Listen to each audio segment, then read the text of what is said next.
Howard here, founder of Power Your Research, an academic branding company where I help academics and educators increase their visibility, authority, and income without the expense of a publicist. And I'm really excited about this topic today, which is publishing an edited book, because publishing books and writing books and getting books out there is really, out of all of this branding stuff, I'm a author first. And so I've published a ton of things, a ton of edited books. And I'm always really excited to help other people kind of get published. It's one of my favorite things to talk about. I have over 30 works published, tons of edited books. I lost track a long time ago. So I just kind of wrote down 5 steps to publishing an edited book. Now, obviously, since I have a number of edited books published, I publish with a different type of press than, say, when I first started. So I'm going to try to keep this advice for people that maybe are on their first, second, or even third edited book, because the steps are the same. The steps are really the same whether you're publishing with like an independent press that will give you an advance. Um, like I get now, or just a academic press. And the reason why I chose this topic for the video is because I am in the process of putting a book together with an academic press that I'm super excited to work with. So I'm actually going back to an academic press for this book for some very specific reasons, which we may or may not talk about in these 5 steps. But my very first book was an edited book based off of my dissertation. So I took a chunk of my dissertation, and that was one of the chapters in the edited book. And the entire concept for the edited book was based off of my dissertation. And putting together an edited book, in my opinion, is one of the easiest ways to get a book published. And I like it because it's a collaborative experience. You have to get a number of people involved in the project. And for the most part, I think the more the merrier, because the more people you have contributing to the book, I'm a marketer naturally. So the more people you have contributing to the book, the more people will talk about the book, promote the book, and I'm all about getting your work out there to spread as far as possible. So without further ado, I jotted down these 5 steps, and the first step in my mind is idea and query. So it's like two things in one step. But when you first, obviously, you're going to have an idea for the book, whatever that may be for you in your specific area of expertise. But as soon as I have an idea that I know I'm going to move forward with, I'll start researching publishers that look like they might want to publish this type of book. And I'll send a 1 sentence query email. And it's short, it's simple, it's to the point. I say something like, hey, here's my book idea. I'm just curious if this sounds like something you want to see a full proposal on.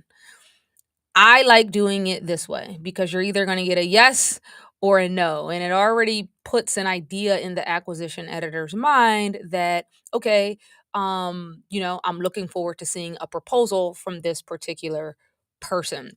And if they say no, then you know not to waste your time later on sending them a full blown proposal. You could just go to the next publisher that you have in mind. So, step one is idea and start sending your short query emails out there.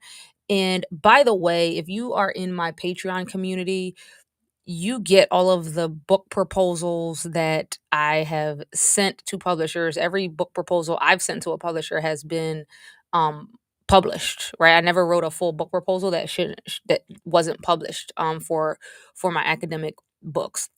Um, so step number two is thinking about your collaborators. So do you want to just be the only editor on this book, or do you want to bring some co-editors to help you out? I Most of my books are involve co-editors. And I like this because it helps split up the workload. So if it's your idea and you're coming to someone to be a co-editor, you are the lead editor, so you are the leader. You're going to be doing most of the managing and delegating and all of that stuff. And the second editor, or the third editor, you know, they're going to be following your lead. So Again, I think the more the merrier for edited books. So at this step, you want to decide: do you want to do it yourself, or do you want to use editors? I always co-editors. I always lean on the side of bringing other people on. Um, Third step is your CFP, or call for proposals. And this is when you're going to create your whole full blown call for proposals, description of the book, right? There's a lot of things that go in the call for proposal. If you want me to, I could talk about that in another episode, but if you join my Patreon, you'll get my CFPs. So consider joining my Patreon for all of those details. But create the CFP. And what the CFP is going to do is explain what the book is about and ask people to submit abstracts, right? So these are going to end up being the people that send you abstracts, because later on, you're going to have to decide what abstracts you're going to accept to be full blown chapters in your book. Sometimes you get a lot of abstracts. You'd have to accept some people and turn some people away. Sometimes you get just enough good quality abstracts that those are the chapters, and you get to accept everybody. It just depends. The CFP is a whole nother ball game, but you can find some good examples, I'm sure, by reaching out and asking somebody that you respect or admire, that has a book that you like. um Step number 4 is going to be the proposal. So once you have all of the abstracts, you've accepted the chapters that you want, then you're going to put together your full blown proposal. And if you did a really good job on the CFP, a lot of the stuff that's in the CFP, you should be able to pull over to the proposal. I like writing the proposals. Again, I talk a lot about how to make your proposal stand out in other episodes, and as well on my Patreon. But this is when you're gonna put that proposal, very, very nice proposal. I put images in my proposals, all types of little things that set my stuff apart. And then the fifth step is you're going to pitch. You're going to pitch your book directly to the publisher. So because we're talking about pretty much in the academic realm, um you're going to pitch directly to the acquisition editor. So you would refer back to step 1, where I said you should be querying different publishers to see if they're interested. So you want to pitch them one by one. I would not pitch more than one publisher at a time. So I would pitch, wait to get a response.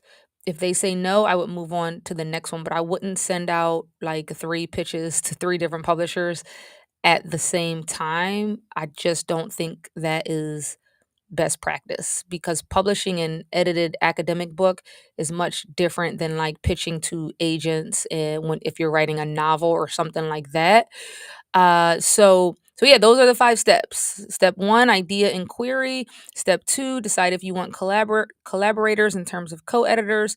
Step 3 is the CFP. Step 4 is the proposal, and step 5 is pitch. So if you want more insight into this, drop some questions wherever you're listening to this. Drop some questions in the box. I always circle back to answer your questions. Check out the academic branding book. The QR code is right here on this video. And jump into my Patreon if you want the actual resources, templates, book proposals, all that good stuff. And if you would like to jump into the Power Your Research program, we are open and ready to serve you, to help you increase your visibility, authority, and income without the expense of a publicist. Jump on a free 30-minute call with me. Happy to talk to you about your goals. So, Dr. Sheena Howard, founder of Power Your